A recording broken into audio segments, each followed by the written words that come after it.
السلام عليكم ورحمة الله وبركاته. معكم مروة من مطبخ مروة، والنهاردة هنعمل مع بعض الجاتو وازاي تطلعيه بالشكل دوت، وازاي تخبزي الكيك بتاعته وتقسميها لقطع زي ما احنا شايفين كده، وازاي تعملي جاتو بطريقة احترافية وتنافسي بيها المحلات وتكون سهلة وبسيطة جدا عليكي. يلا بينا نعرف كل اسرار الجاتو في الفيديو دوت.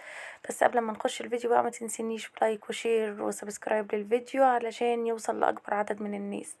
يلا بينا نشوف الطريقة والمقادير وازاي نعمل الجاتو لغاية لما نوصل للمرحلة دي. اول حاجة هنا عندي 3 بيضات، حطيت عليهم فانيليا ومعلقة خل، وهحط عليهم 150 جرام سكر و200 جرام دقيق. وعلى الدقيق اللي هو 200 جرام ده بنحط معلقة ونص هرمية نشا. تمام كده. وحطيت معلقة محسن مليانة بس مش هرمية، محسن جل، انا بستعمل بونو المتحدة. وحطيت عليهم تلت كوباية مية ساقعة متلجة، وحطيت 10 جرام بيكنج باودر. تمام كده. هسيبلك المقادير بالجرام في صندوق الوصف. ضربناهم زي ما انت شفتي لغاية اما الخليط عالي كده، وبعد كده وقفنا العجان وهنبتدي ننزل كل الخليط دوت عشان لو في حاجة ما اتخلطتش كويس بالاسباتشولا كده، ونجيب الجناب وبعد كده نرجع نخلطه تاني زي ما انت شفتوا لغاية كده. ديت ممكن نصبها كده وتبقى دستة فانيليا. تمام. انا بقى اعملها شوكولاتة، انا عملت فانيليا وشوكولاتة بس عشان اوريلكم الاتنين مع بعض. تمام. انا عملت هنا بقى دي شوكولاتة، فحطيت بعد ما خلصنا كده حط هرمية كده كاكاو، طبعا بنستعمل كاكاو اسباني زي ما انتوا شايفين، وضربته ضربتين اتنين بس مش كتير. تمام. وهصبه بقى ايه في الصاج بتاعنا. هصب الخليط اللي احنا عملناه دوت 3 بيضات في صاج 30 في 40، فرشاه من تحت ورقة زبدة او ورق حواوشي، الورق اللي بتستعمليه. وهفرده. طبعا مشغلة الفرن من قبل ما ابتدي شغل على درجة حرارة 200، لان الصاج دوت ارتفاعه مش عالي فما بياخدش في الفرن وقت كبير. ولو عملناه على درجة حرارة واطية هنلاقي الصاج بتاعنا حصل له ايه، هنلاقيه نشف معانا وما بقاش حلو خالص. فبنخبزه على درجة حرارة عالية بياخد معانا من 10 دقايق ل12 دقيقة مش اكتر من كده، وبنلاقيه طالع وجميل جدا. طبعا بنختبره يا اما بعصاية شيش يا اما لو بتقدري تختبريه بايدك كده، يعني انا بختبره بكف ايدي بشوفه استوى ولا لا. لو انت مش هتقدري اختبريه بعصاية شيش طلعت نضيفة يبقى خلاص كده تمام. طبعا بعد ما بنسويه زي ما انتوا شايفين كده بخبطه خبطتين على الرخامة علشان لو في اي هوا يخرج، وبعد كده بدخله الفرن اهو زي ما انتوا شايفين كده. سويته بقى. بص اول ما طلع انا بجسه بايدي كده. بص اول ما طلع بسلك الجناب كده بسكينه سنها رفيع، ما بخلي على الجناب بالظبط السكينه تبقى ملامسه للجدار بتاع الصاج. الصاج دوت طبعا 30 في 40. زي ما انتوا شايفين كده حطيت ورق ورحت جايه قلبي دوت الصاج التاني. انا عملت واحد فانيليا الاول وعملت واحد شوكولاته، وده الصاج التاني الشوكولاته. برضه هسلكه من الجناب وهقلبه، برضه هحط على وش ورق زبده وهقلبه وهسيبهم لما يبردوا تماما. هنا بقى هعمل الكريمه. حطيت سكر لكل كوبايه كريمه بحط نص كوبايه سكر. انا عامله هنا كوبايتين كريمه، حطيت كوبايه سكر وحطيت عليهم يعني ما يعادل كيلو الا ربع لبن كده، وكملت الباقي ميه. وحطيت هنا بعد ما دوبت اللبن مع السكر كويس شويه حطيت كوبايتين الكريمه، معلقتين باستري كريم. وحطيت كملت بقى ميه ساقعه متلجه. اللبن او الميه لازم يكونوا ساقعين متلجين. دستة الجاتوه بتاخد كوباية كريم شانتيه. طبعا بستعمل كريم شانتيه ريتشي المتحدة. تمام كده. بصوا هنا انا طلعت الكيك بتاعي زي ما انتوا شايفين كده. وهبتدي اقشر الوش بتاعه. بصوا بيتقشر بمنتهى السهولة. بقشره بايد، وعايزه تقشريه بالسكينه ساعات اما بقلبه على الورقه بيطلع في الورقه، يعني مش كل الاوقات. زي ما انتوا شايفين كده قشرته. هنا بقى هقيس بما ان الصاج بتاعي 30 في 40 هقيس 20 و20. بصوا بقى ارتفاع الكيك وجماله، وبص طراوة الكيك اساسا وانا ماسكاه في ايدي. الكيك عالمي وبجد بجد. اللي اخد الاوردر يعني اللي اخدت الاوردر يعني يعني مش عارفه اقول لكم قد ايه شكرت فيه. لو انتوا عندي على البيج هتلاقوا كل اللي بقول لكم عليه، وهتلاقوا اشكال كتير كمان من الجاتو غير اللي في الفيديو. زي ما شفتوا كده انا هعمله بقى ايه. دي دستة. بصوا الدستة بنقطعها ازاي 20 و20، يعني قطعنا نصين يبقى عندنا كده الدستة 20 في 30. واخدين بالنا كده كويس. انا ما بشيلش اي جناب ولا اطراف ولا اي حاجه من الكيك. ليه؟ لان انا كده كده هقطع الاطراف والحاجات دي بعد ما الكيك يخش الفريزر، فمش عايزه اهدر منها قبل ما ادخلها الفريزر. تمام. هنا بقى جبت الكريمه بتاعتي وبكورنيه كده من بتاع الحلويات حطيت عليها طبعا، حشيتها يعني زي ما احنا شايفين كده. هحشيها بقى كلها كده. عايزه الحشوه تبقى مغطيه. انا بحب الحشوه بتاعه التورت او الجاتوه عامه تبقى كتيره، يعني ما احسش ان انا باكل كيك بس. يعني لازم الحشوة تبقى انا بحبها كده ارتفاعها حلو وبحبها تبقى كتير. طبعا ده اذا العميل ما قاليش انا عايز مثلا حشوة قليلة او كده. طبعا حتى السكر على حسب العميل ما بيطلب. انا شايفة ان السكر المظبوط لكل كوباية كريمة نص كوباية سكر. فطبعا اللي عايز يقلل السكر فدي حاجة ايه ترجع له. بصوا هنا انا جبت الجزء، شايفين الحتة المحمرة قوي ديت بتاعة الكيك، انا ما شلتهاش ولا اي حاجة. بصوا بصوا جميل ازاي ارتفاعه. انا ما شلتهاش ولا اي حاجة، ليه؟ لان كده كده انا هقطع الجناب دي كلها وهسويها. فلما نشيل دلوقتي هنهدر منها، فاحنا بنحشي ونخلي كل حاجة اوريها لكم واحنا بنقسم الكيك.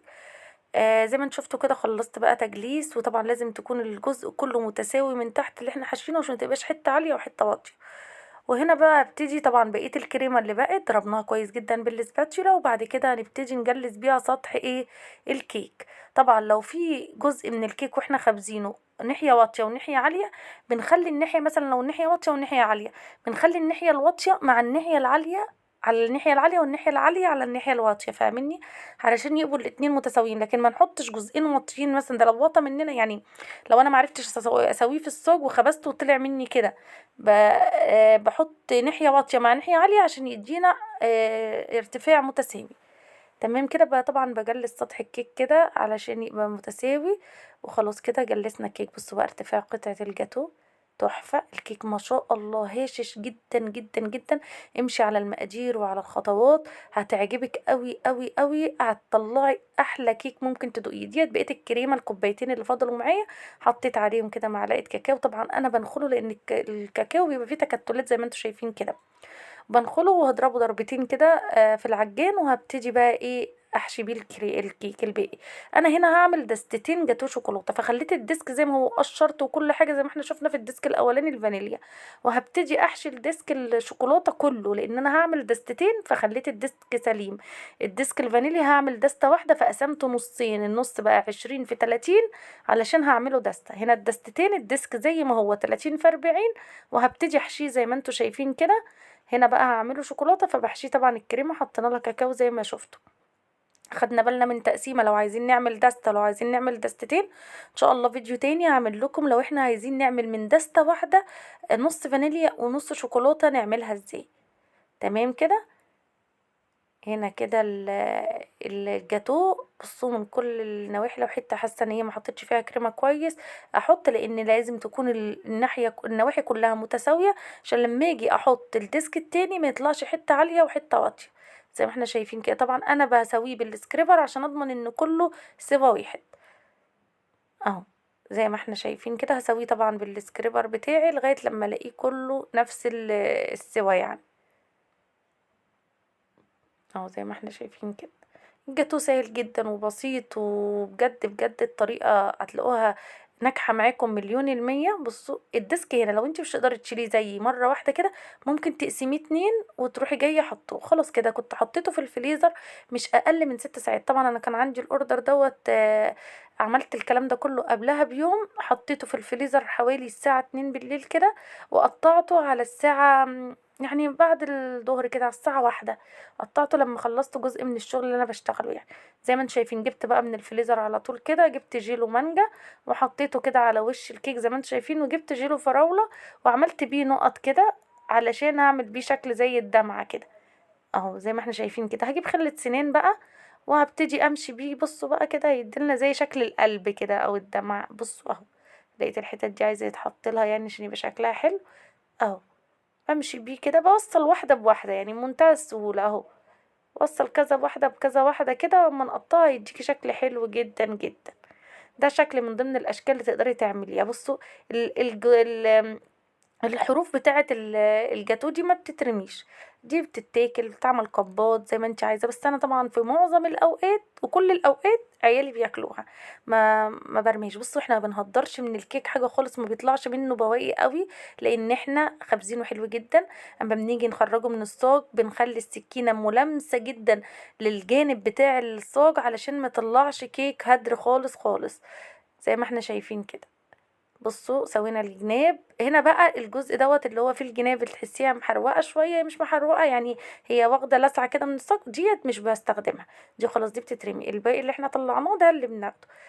هنا السكينة طبعا ببقى محضرة كده شفشق فيه مية سخنة، وبدخل السكينة بين كل تقطيعة وتقطيعة وامسحها وارجع اشتغل بيها. زي ما انتوا شايفين جبته من الناحية ال20 قسمته نصين، بقى عندي 10 و10 من الناحية دي كده نصين، بقى عندي 10 سنتي و10 سنتي. ومن الناحية التانية قسمت 10 سنتي و10 سنتي، 3 عشرات، 10 20 30 من الناحية ال30، قسمت 10 20 30 من الناحية ال20، قسمت نصين.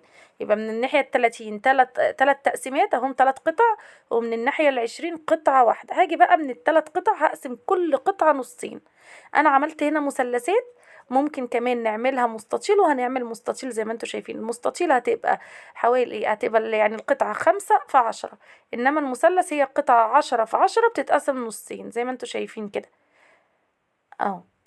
بصوا انا قسمتها كده، الجزئين اللي في النص طبعا مش هينفع اقسمهم، فهخليهم. بصوا بقى ارتفاع الكيك، بصوا الكيك باين جدا ان هو هاشش، ارتفاعه حلو جدا جدا جدا. بصوا شكله تحفة، وارتفاعه حلو قوي قوي، وكل اللي اكله انبهر بيه. الحمد لله، اللهم لك الحمد. كل اللي بياخد من عندي جاتوه لا يمكن ابدا ما يرجعش ياخد، لازم بيرجع ياخد وبيقول لكل اصحابه كمان. زي ما انتوا شايفين كده قطع الجاتوه قطعة ما شاء الله ضخمة ومالية مركزها وعالية. بصوا هنا بقى الجزء اللي هو هنعمله مستطيل، بصوا القطعة قسمناها بالنص. عايزة تقسميها بالمسطرة، أنا طبعا عشان خلاص بقى أخدت على الشغل فبقسمهم بعيني، دايما ما بقسمش النصين بالمسطرة، بقسم عشرات وأقسم بالسكينة كده عادي. انتي لو مش تقدري قسميها بالمسطرة، قيسي 5 سنتي بالمسطرة، يبقى 5 في 10، الطول 10 والعرض 5 سنتي. القطعة حجمها محترم جدا، كبيرة حلوة قوي قوي قوي بالنسبة لجاتوه المحلات، لا يعني ما تتقارنش بيها نهائي. زي ما انتوا شايفين كده انا بحط هنا في الجنب اللي هو اللي فاضل دوت، بحط الجاتوه المستطيل، علشان بصوا القطعة وقعت عشان العلبة مش مقفولة حلو. انا هشيلها طبعا، فكيت العلبة، انا مرضتش اقطع الحتة دي عشان لو يعني حصل معاكم. بصوا انا فكيت الحتة ومسكتها تاني وخلاص عادي، ما حصلش حاجة. احطها هنا لغاية اما احط دولت، علشان ايه؟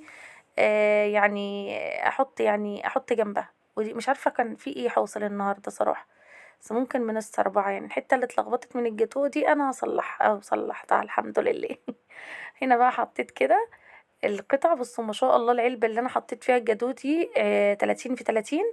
هنا حطيت كريسبات بيضة كده على الجاتوه، محبتش يبقى التزيين اوفر قوي. زي ما انتم شايفين كده، وحطيت كريسبات حمرا صغيرة خالص. وكان شكل دستة الجاتوه الفانيليا، طبعا شفنا بالظبط قطعناها ازاي وتفاصيلها ايه، سهلة وبسيطة ما فيهاش اي حاجة. ارتفاع الكيك بارتفاع العلبة، ارتفاع الكيك بتاع الجاتوه 7 سنتي، علو قطعة الجاتوه دي 7 سنتي. انا قستها مخصوص عشان اقول لكم. بصوا زي ما عملنا مع التانية، بصوا دي دستتين قسمنا ايه، بس ما قسمتش يعني، انا حددت بس بالسكينة، خليتها 20. هنا دي 20 في 30 و20 في 30، بقى عندي دستتين. جبت جناش شوكولاتة مسيحاه على حمام بخار، وهنا بقى ابتديت اسويه يعني اسويه على سطح الجاتوه اللي احنا هنعمله. طبعا بطلعه من الفريزر وعلى طول بشتغل عليه عشان الجناش يفضل ثابت عليه. هنا بقى خدت جناش تاني وابتديت اعمل بقى خطوط كده عشوائية، مش يعني مش متظبطة ولا محسوبة، لا عشوائية كده، عشان انا عايزة اعمل الدستتين شكلين مختلفين. هنا الجزء التاني دوت اللي حطيت عليه خطوط عشوائية، حطيت عليه جيلو كراميل. طبعا انا بستعمل الجيلوهات كلها المتحدة. حطيت جيلو كراميل زي ما انتوا شايفين كده، وهبتدي اسحبه بالسكريبر. بصوا بقى اداني شكل تحفة ازاي، بجد كان شكله جميل جدا وعجب كل اللي داق منه بجد. انا كل الناس اللي كانت في العيد ميلاد اليوم دوت والله بعتولي يشكروا في الحاجة، يعني مش اصحاب العيد ميلاد بس، لا، واللي كانوا معزومين كمان، اللهم لك الحمد يعني. اهو زي ما انتوا شايفين كده قسمته بقى نصين، بقى عندي دستتين، بقى عندي دستة هنا ودستة هنا، تمام. طبعا الشوكولاته بهدلت الدنيا، ما يهمكمش يعني، بعد كده انا هنضف ده كله. هنا بقى بسوي الجناب زي ما عملنا مع الدستة بالظبط. انا بقى مش عايزه اطول عليكم، هسوي الجناب واخلص كل ده وبعد كده نرجع مع بعض. بس انا حبيت اوريكم فكره من افكار يعني التزيين. هنا الجزء الشوكولاته مش هسيبه كده، حطيت عليه لوتس كده برضو، حاجات عشوائيه، مش بعمل بانتظام ولا حاجه، ده اي شكل عشوائي. سيحت طبعا اللوتس على حمام بخار بمعلقه، كل معلقه لوتس عليها معلقه زيت. هنا قسمت اهو الجزء ال30 10 10 10، والجزء ال20 قسمته جزئين اهو 10 و10، تمام كده. بقى عندي دستتين جاتوه. هنا بقى بنقطع قطع الجاتوه زي ما قطعنا المرة اللي فاتت بالظبط اهو على ورقة كب كيك كده. بحب اجيب ورقة كب كيك اللي يبقى خفيف مش تقيل، مش اللي بنخبز فيه الكب كيك، لا لا، في ورق كب كيك ما يعني خفيف جدا، دوت اللي بنستعمله لقطع الجاتوه عشان اللي يجي يمسك قطعة جاتوه كده ما تبهدلش ايده يعني. اهو زي ما احنا شايفين كده، قطع الجاتوه ارتفاعها حلو جدا جدا، والكيك هش جدا. لو احنا اخدين بالنا، انا كنت بخبز الكيك، بصوا شكله تحفه ازاي. كنت بخبز الكيك الاول ما كانش ب 200 جرام دقيق، كان ب 178 87 جرام حاجه كده يعني، اقل حوالي 12 جرام. بس انواع الدقيق اليومين دولت بجد بقى فيها لعب كده. بصوا شكل قطعه الجاتوه بجد تحفه تحفه، بقى فيها لعب معرفش ليه يعني، مش انواع الدقيق ما بقتش حلوه زي الاول. فانا زودت حبه من الدقيق لان دوت اللي بيخلي الكيك يهبط مني. لو انت جربتي نوع دقيق معين وحسيتي ان الكيك ما بيطلعش ارتفاعه حلو او بيهبط منك او بيحصل له اي مشكله، زودي معلقه دقيق، يعني هما ال 12 جرام دول هيبقوا معلقه دقيق. فما تقلقيش خالص، التجربه هي اللي بتصنع الصح. ما تقلقيش خالص، لما تغلطي الغلط بيعلمك الصح بعد كده. هنا قطعت وحدات من بسكوت اللوتس اللي هو بديل اللوتس كده بالورب كده زي السبعات، وحطيتها على شكل الجاتوه، وبعد كده حطيت عليها كريسبات دهبي. وهنا سيحت كده يعني صبيت شوكولاتات على شكل قلب، وحطيت على كل قطعة جاتوه واحدة من الشوكولاتة وواحدات من الكريسب الدهبي الصغير. وده كان شكل الجاتوه النهائي. يا رب يكون طريقته عجبتكم وتكون سهلة وبسيطة وتقدروا تنفذوه بمنتهى السهولة، ويكون مفيد جدا للناس اللي شغالة اونلاين ويقدروا ينفذوه، ويكون فادهم في شغلهم. لان كتير كتير بيدخلوا يسألوني نعمل الجاتوه ازاي، نقطعه ازاي نطلع الدستة زي ما احنا بنشوف القطع عندك. طبعا ما قلتش وما خبيتش ولا حاجة من اللي انا بعملها ليا، والله قايله لكم الطريقة بالتفصيل وكل حاجة. يا رب يكون الفيديو عجبكم. ما تنسونيش بقى في لايك وشير وسبسكرايب للقناة على اليوتيوب، وتفعلوا زر الجرس عشان يوصلكم مني كل جديد. والسلام عليكم ورحمة الله وبركاته.